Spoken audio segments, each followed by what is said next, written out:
Hello, I'm glad you're back.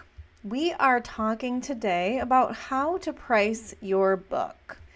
And in my head, this shouldn't be as tricky as it is, but there is some thought that should go into this. And I shouldn't say it's tricky, but again, you do need to think about some certain things, consider some specifics before you set your price.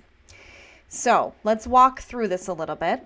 There's going to be a difference between hard copy and ebook. And even within the hard copy, of course, there's soft cover and hard cover. So there could be some nuances there. But overall, step one to determining the best price for your book is to think about what goals you have. I want you to think about what you want most for your book.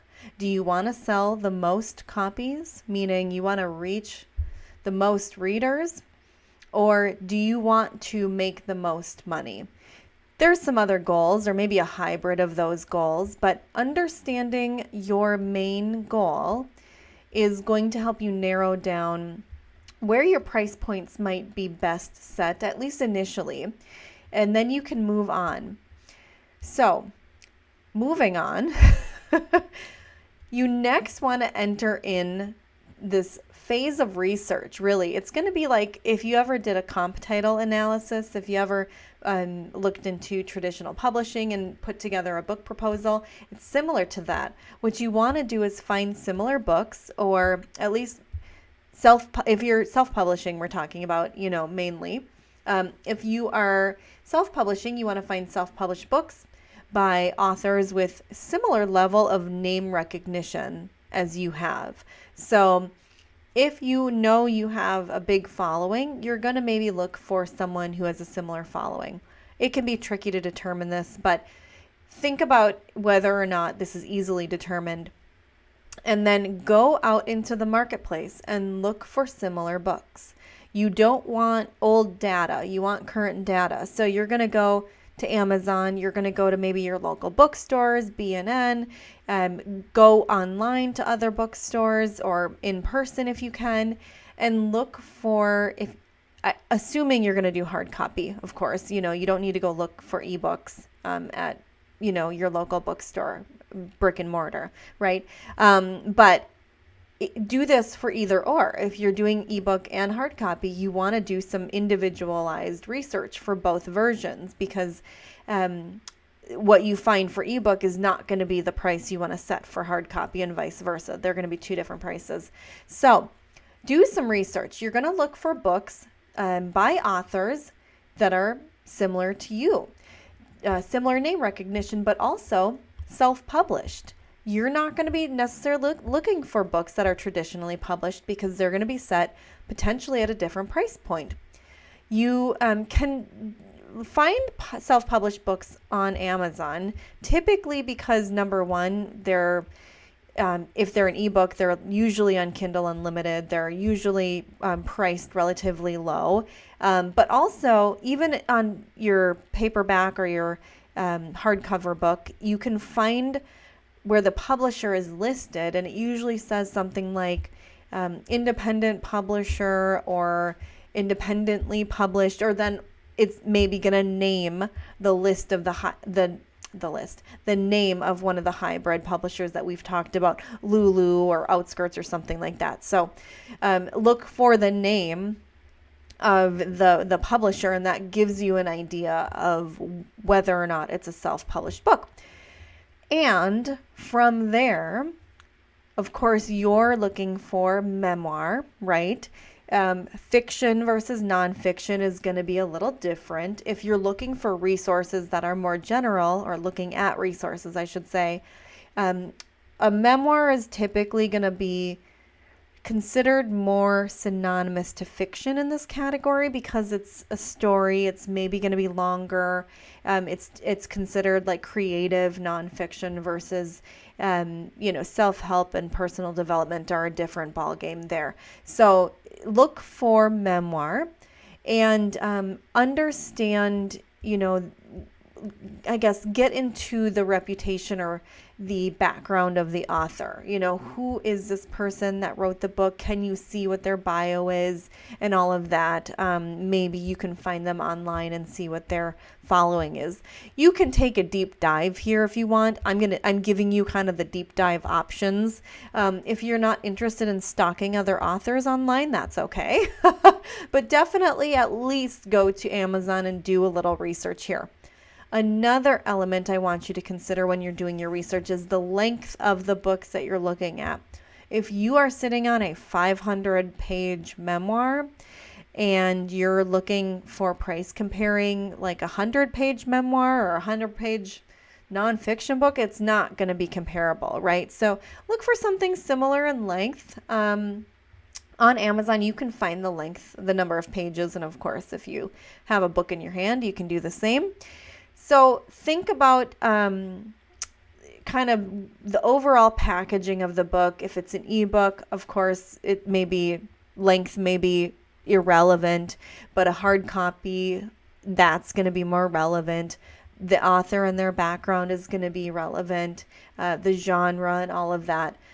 Then, if you are looking into when you go back to your goals, if one of your goals is to make as much money as possible, there's a couple things you want to consider and maybe one you don't want to consider.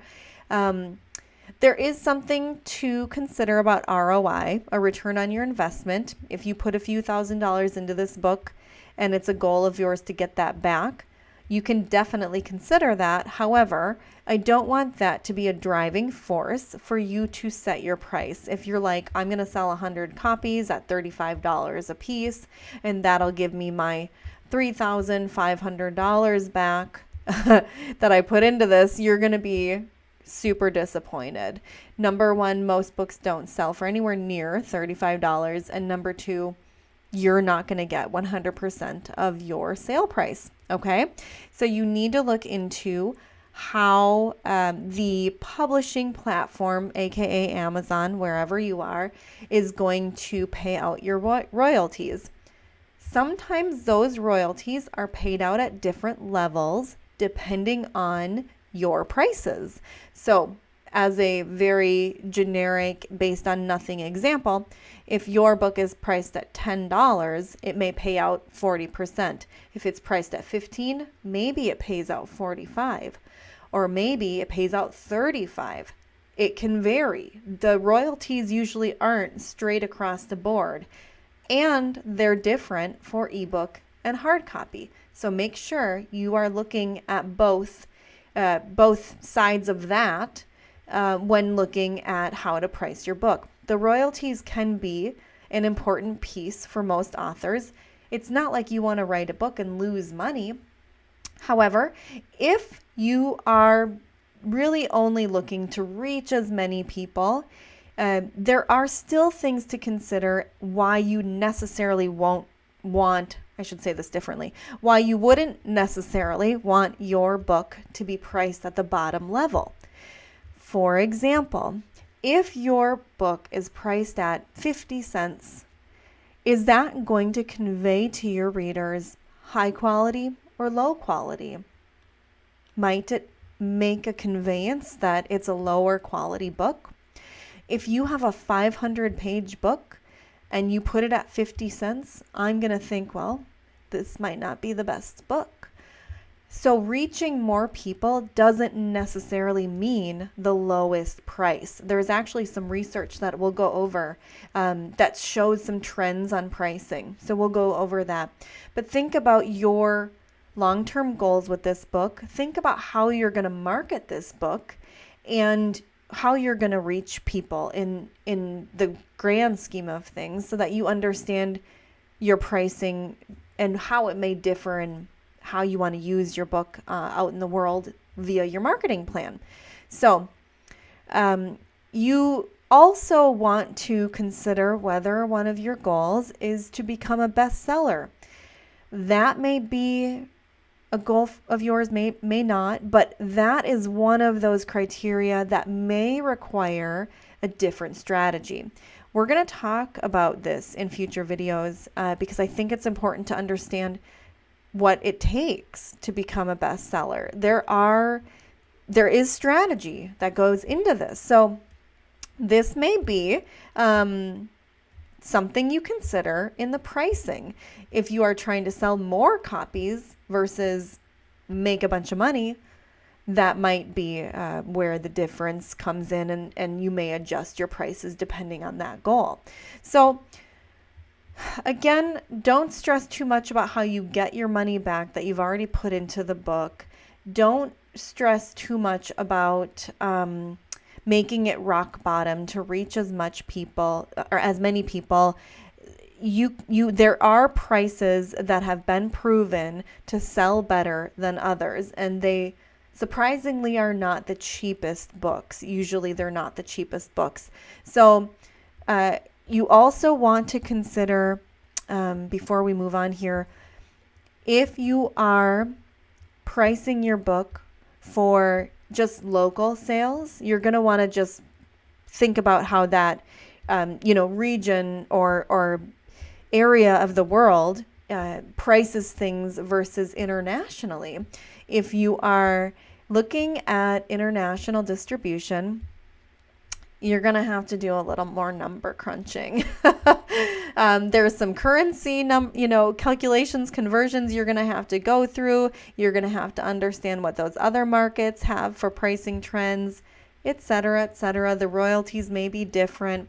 That's a whole nother ballgame. We're probably not going to get too deep into international pricing because we're not going to get too deep into international distribution. There may be a video or so on it in the future, but that's typically outside of the scope of my personal knowledge and what I see most authors in this area want to do. So that is kind of the big scoop. Okay, this is like the big picture on some things that you want to consider when you get out there and try to price your book. In my next video, I'm going to go over some pricing trends that are good for you to also consider in comparison and in conjunction with the research that you're finding. Again, what are your goals with this book? Do you simply want an ROI, or are you just trying to get this book into as many readers' hands as possible, and the ROI isn't as important? Who are you reaching and where? Are you reaching them with an ebook, a hard copy? All of that you're going to have to think about. Once you know which direction you want to go in for that, then you can find some comparative titles and see what they're pricing. The strategy is, and we'll go over this in my next video a little bit more, but the strategy is not to be like the lowest in the pack or the highest in the pack, but you kind of want to blend in. You don't want to stick out for the wrong reasons. So we will talk about that because there is some science behind this as far as data analysis goes. So come back for my next video and we'll throw some numbers at you. Okay?